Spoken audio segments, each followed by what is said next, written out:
Tu sais, on reçoit souvent des projets, des trucs de création de figurines en impression 3D ou ce genre de choses-là. La plupart du temps, on peut pas donner suite, on refuse poliment, ou des fois on oublie de répondre. Ouais, désolé si ça t'est arrivé. Alors qu'est-ce que je fous avec tous ces décors en plastique sur la table de ma cuisine?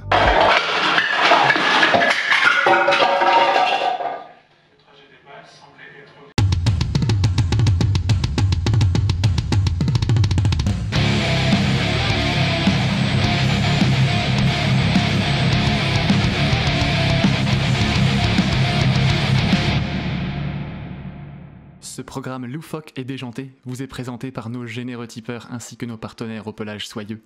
Merci beaucoup pour votre soutien. Tous les liens et les codes de réduction sont dans la barre d'infos. Bonne vidéo. En fait, ces décors, c'est les décors de Laurent. Et Laurent, il a un site, 3dforge.fr, où il propose plein de décors en 3D, des fichiers STL. Mais là, c'est un peu différent. Parce que cette fois-ci, il a décidé de lancer un Kickstarter pour recréer en 3D les bâtiments d'époque Deuxième Guerre mondiale de son propre patelin en Haute-Normandie, pour qu'on puisse jouer avec. Et j'ai trouvé ça super intéressant, du point de vue, non seulement de l'aspect décor réaliste, parce que du coup ce sont de vrais bâtiments, mais aussi du point de vue, disons, devoir de mémoire. Parce que nous, on fait beaucoup de fantasy, on fait beaucoup de science-fiction, donc c'est pas quelque chose qui nous touche énormément, mais dans l'historique, il y a quand même un gros aspect, histoire. Et je trouve ça vachement intéressant, du coup, de retranscrire les parties de jeux de figurines dans des théâtres peut-être un peu plus vrais, un peu plus authentiques. Et ce qui est sympa, tu vois, c'est que si un jour, par le plus grand des hasards hasardeux, tu te retrouves à Gournay, en Haute-Normandie, alors je sais, tu vas me dire, c'est la Haute-Normandie, c'est pas aussi bien que la Basse-Normandie, c'est vrai.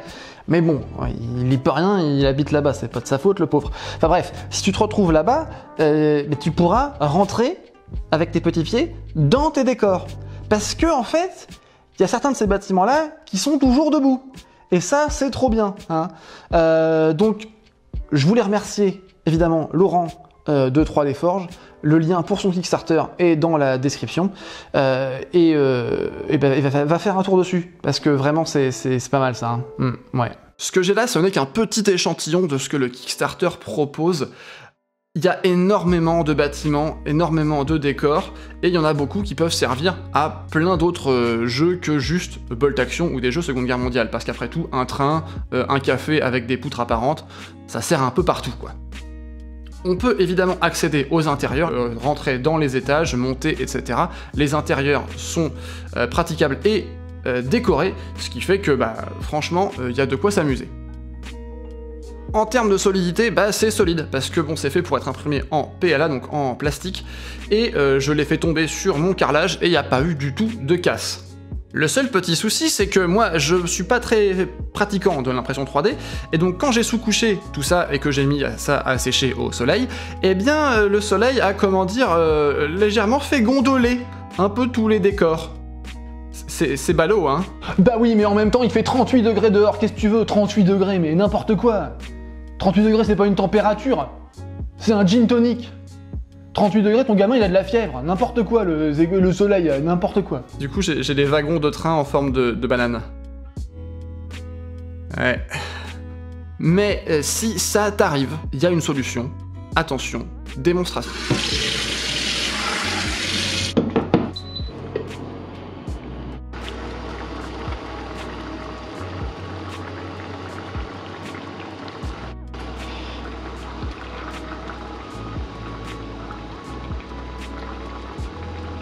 Et je les remets en forme sur la table de ma cuisine. Ça c'est avant, hein, tu vois, c'est pas très bien, c'est pas très pratique. Un peu d'herbe, un peu de piment d'Espelette, ça va être délicieux. En fait, le plastique devient très malléable quand on le chauffe, c'est pour ça qu'il a gondolé au soleil, et donc on peut évidemment le remettre en forme de cette manière. Et voilà, il n'y a plus du tout de gondolement, de gondolage. De Gondoline, non ça c'est une cité du Seigneur des Anneaux. Pour la peinture, j'ai pris de la terre de sienne, un gros pot acrylique, et je suis allé faire un brossage comme un gros crado sur les briques. Pour ça, je me suis inspiré... Ça veut dire j'ai tout chouré sans aucune vergogne! À la chaîne Oilers Workshop, qui a fait un diorama un peu dans le même genre. Tu vas voir, c'est assez sympa le rendu final. Une fois que c'est fait, je prends du rouge, du orange, du rose, du brun, ce genre de choses là, et je vais... peindre des briques individuelles, un peu aléatoirement, sur les murs. C'est pour donner un peu de variété, parce que quand tu regardes un mur en briques, bah il est pas uniforme. Pour ça, moi j'ai utilisé un rose, un rouge et un orange, mais tu peux totalement prendre plus de couleurs ou moins selon le temps que tu veux investir là-dedans. Et voilà ce que ça donne quand tout est traité de cette manière. Maintenant on va prendre de l'enduit de rebouchage. Alors moi je l'ai pris en poudre, mais tu peux le prendre sous un autre format, y a pas de souci. Et ce que je fais, c'est qu'une fois que je l'ai préparé pour qu'il soit assez liquide, je badigeonne tous les murs en briques. C'est pas compliqué, j'en fous partout. Comme un gros chacal. Y a pas de petit profit, Bon alors a posteriori, je te dirais bien que c'est mieux qu'il soit un peu plus liquide que solide, parce que sinon c'est chiant à enlever, mais voilà ce que ça donne quand tout le monde en a pris pour son grade. On laisse sécher un petit peu, mais pas trop longtemps, surtout en ce moment vu que c'est l'été, et ensuite avec une éponge et de l'eau, on vient tout simplement retirer l'excédent. Regarde, c'est magique, et ça fait apparaître le mur de briques qui est par-dessous.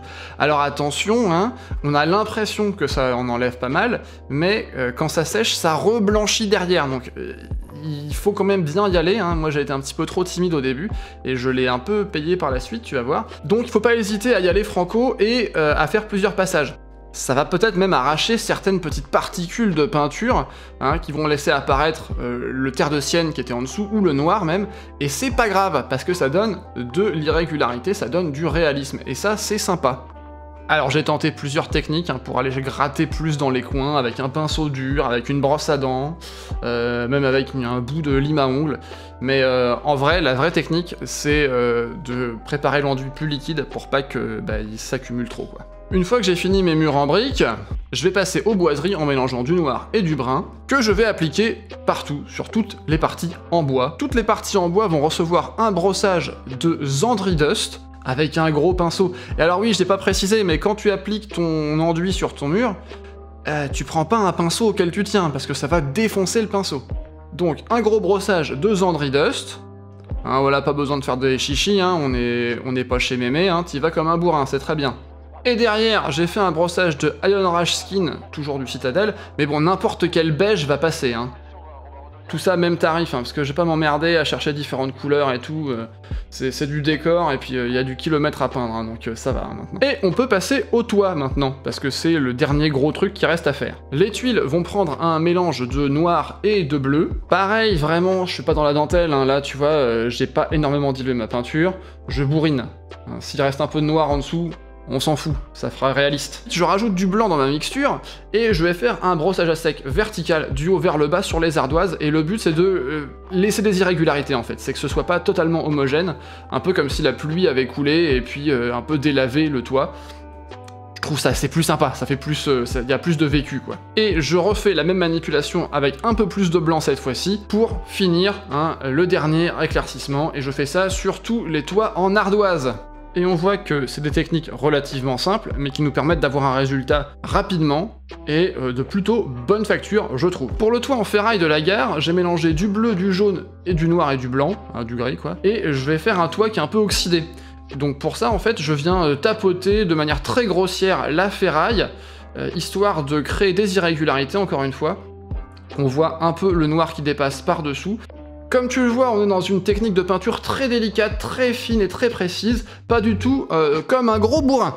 Ensuite, je rajoute du blanc dans ma mixture et je viens faire un brossage vertical relativement crade et relativement bourrin, comme la première couche de peinture, histoire, encore une fois, de créer des irrégularités, un peu comme s'il y avait des pigeons qui avaient chié sur le toit, d'ailleurs, c'est probablement le cas. Et je viens refaire la même chose avec un peu plus de blanc pour créer un peu plus de lumière et donner un peu plus d'intérêt à cet élément de décor splendide.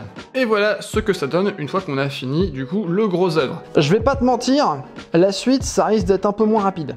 Mais bon, c'est des petits détails, donc c'est normal. Mais tu sais ce qui me ferait plaisir, moi, c'est que tu t'abonnes, tu mettes un pouce, comme ça, là, que tu mettes en commentaire, je sais pas, ton joueur préféré du Stade Toulousain. Allez, hop. Et ah oui, partage la vidéo. Ça, c'est super bien. Tu partages la vidéo si ça te plaît. Évidemment, parce que si ça te plaît pas, bah, t'as le droit de mettre un commentaire pas très agréable. Les métaux ont reçu une couche d'une couleur un peu cuivrée, un peu dorée, et un petit éclaircissement avec de l'argenté, histoire de donner un peu de relief. Les vitres, eh ben c'est en bleu, parce que les vitres, c'est bleu. Enfin, je déconne, j'ai mis un peu de noir quand même, histoire de dire. Et en fait, avec du blanc, je viens faire 2 petits traits, histoire de figurer les reflets. Et je vais pas m'attarder dessus plus longtemps, parce que c'est des décors, hein. Faut juste que ça ait l'air d'être des vitres. Et là, on a bien compris que c'est... quoi? Des vitres. Ouais, super, t'as compris. Comme je trouvais que mes murs avaient toujours l'air un peu trop blancs et un peu trop neufs, je prends de l'eau de peinture bien dégueulasse. Alors en fait, j'aurais pu charger un peu plus, hein, en vrai. Et comme ça va m'aider à les teinter. Et on voit un peu la différence entre les murs pas traités et les murs traités. Ça donne un côté un peu plus vieilli, parce que là, vraiment, il y avait trop de ciment, trop de mortier. Comme Ethan. Avec un lavis un peu plus chargé en noir et en marron, je viens teinter le bas de tout ce qui est mur, porte, etc. Là où la saleté va s'accumuler finalement. Et aussi les coins des poutres. Parce que, je sais pas, même si c'est pas, je sais pas si c'est très réaliste, mais en tout cas c'est plus cool parce que ça vignette un peu le mur. Le tour du mur est plus sombre et je trouve ça plus sympa. Je sais pas pourquoi ça me plaît. Et là, tu vas me dire, ouais, mais attends, parce qu'il y a des intérieurs dans cette histoire, et tu nous as pas montré l'intérieur. Et c'est vrai, parce que c'est chiant à montrer en fait. C'est chiant à montrer parce que la caméra à l'intérieur et tout, enfin c'était pas pratique. Et puis en plus, il y a rien d'intéressant à voir dedans, vu que c'est tout peint en brossage à sec avec des lavis, enfin tu vois, la ferraille c'est comme la ferraille de l'extérieur, le bois c'est comme le bois de l'extérieur. Donc vraiment, tu perds rien, honnêtement. Hein. C'est pas très confortable ça comme position. Hein.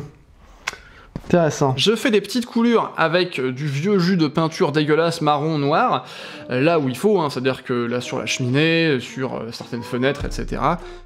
Histoire de donner un peu de vie, un peu de relief, hein, de naturel, de vécu, de scolopendre à tout ça. Et voilà mon petit village, hein. C'est sympa, c'est pittoresque, et la Normandie, hein, c'est plaisant, non ? Mais tu vas me dire, Vunx, dis donc, il n'y avait pas que des bâtiments dans tes décors là, il y avait des trucs de train, hein? Eh bien, calme tes ardeurs, jeune freluquet. J'y viens de ce pas. J'ai fait un gros brossage très dégueu de Zandri Dust sur les traverses de la voie de chemin de fer. Et pour tout ce qui est les rails, je prends mon terre de sienne et je viens tout recouvrir comme un gros chacal. Voilà, donc je mets ça sur les rails. Sans m'embêter de la couverture, faut que ce soit bien gras. Le posage bien gras de la terre de sienne est fini. Je prends du bolt gun bien gras aussi et je vais faire un brossage très sommaire, subtil, fin et délicat sur le haut des rails, histoire de figurer en fait, tu vois, le rail il s'est oxydé, mais comme il y a les trains qui passent dessus, et bah la couche du dessus, hop, elle est éliminée, la couche d'oxyde, et du coup on voit le métal en dessous. Je sais pas si c'est très clair, mais dans ma tête c'est très clair. Du coup j'ai décidé que c'était très clair. Clair? Ou pas clair? Clair. Alors là tu vas me dire, oui, mais les rails c'est bien, mais le ballast? Et ben le ballast, j'ai acheté ces petits trucs là, c'est des petits cailloux de chez Nord, et ça fait tout à fait le taf, tu vas voir. Donc il faut commencer par découvrir, non, c'est pas ça qu'on dit, il faut commencer par recouvrir, attention c'est pas le même mot, recouvrir tout ce qui est entre les traverses et les rails avec de la colle PVA. Bon, moi j'ai mis tout ça dans une petite boîte parce que c'était c'était la bonne taille, hein.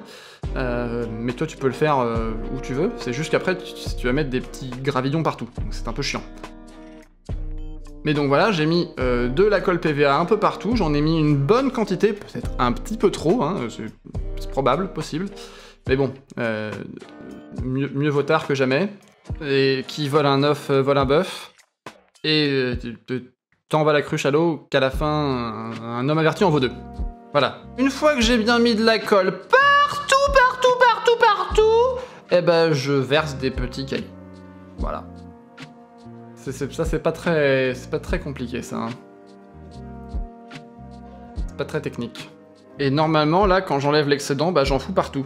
Voilà, c'est bien ce qui était prévu. J'ai réussi à en mettre à côté malgré la petite boîte. Hein. Donc en fait ma stratégie n'était pas forcément idoine. Je laisse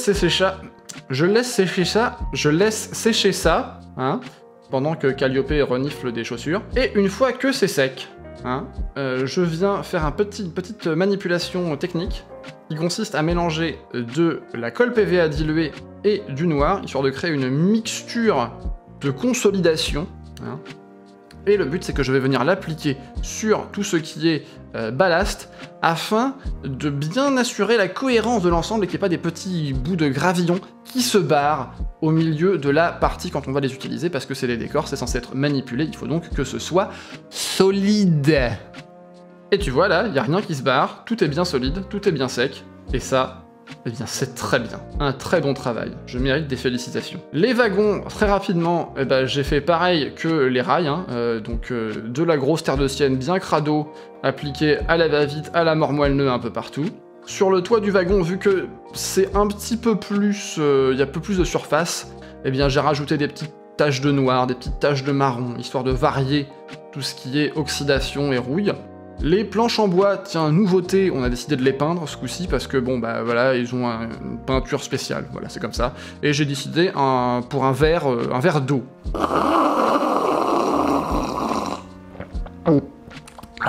Sauf que non en fait, parce que c'est une couleur.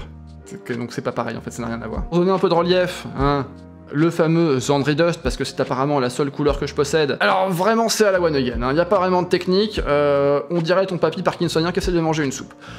Mais, bah, je trouve que c'est suffisant. Parce que vraiment, bon, faut pas déconner, c'est un wagon. Un autre brossage un peu plus clair, mais celui-là était vraiment trop dégueu par moment. Du coup, bah, j'ai pris du noir et j'ai mélangé tout ça avec la couleur de base, et je suis allé tamponner ça à droite à gauche, histoire de le déséclaircir un peu. Bon, c'est moche, mais en fait ça se voit pas trop, parce que c'est un vieux décor, et donc... bah ça fait vieux quoi, donc tant mieux. Pour masquer un peu la misère, j'ai remis une couche de Zandri Dust par-dessus, et en vrai, si je t'avais pas dit que c'était là, est-ce que tu l'aurais vu? Je ne crois pas. Et Ferraille reçoit ensuite un brossage à sec bien crado de Bolt Gun, parce qu'on va pas non plus s'appliquer, hein, faut pas déconner, et éventuellement un petit lavis noir et marron, histoire de renforcer un peu les contrastes, mais voilà, hein, rien de très... Alors là, normalement, il y avait une blague sur Harry Potter, mais j'ai la flemme de me déguiser. Du coup, voilà. Tiens, faut que j'aille changer de t-shirt, moi sinon je serais pas raccord pour l'outro. Comme il me restait plein de petits gravillons pour faire du ballast, je vais décider qu'il y aurait un wagon qui transporterait du charbon. Donc pour ça, j'ai coupé du polystyrène, hein, des gros bouts, histoire de donner un peu de... J'allais pas coller en fait 15 couches de petits gravillons, donc j'ai mis du polystyrène en dessous, histoire de faire semblant qu'il y avait beaucoup de charbon. Ensuite, j'ai mélangé de la colle PVA avec ma peinture noire, et j'en ai foutu partout sur le polystyrène. Si ça déborde un peu, je m'en fous, de toute manière il y aura des petits gravillons de charbon qui vont se barrer dans tous les sens, donc pas grave. Ah, ouais, je vois ce que tu te dis, mais non, c'est de la colle PVA, ne va pas t'imaginer des trucs, c'est juste de la colle PVA pour pouvoir coller le charbon par-dessus en fait. Hein. Et voilà, j'ai versé mes petits gravillons partout, miaou. Et voilà ce que ça donne une fois que tout est peint et agrémenté avec quelques petites routes, quelques petits arbres. D'ailleurs les routes, si vous voulez un tuto, hein, n'hésitez pas.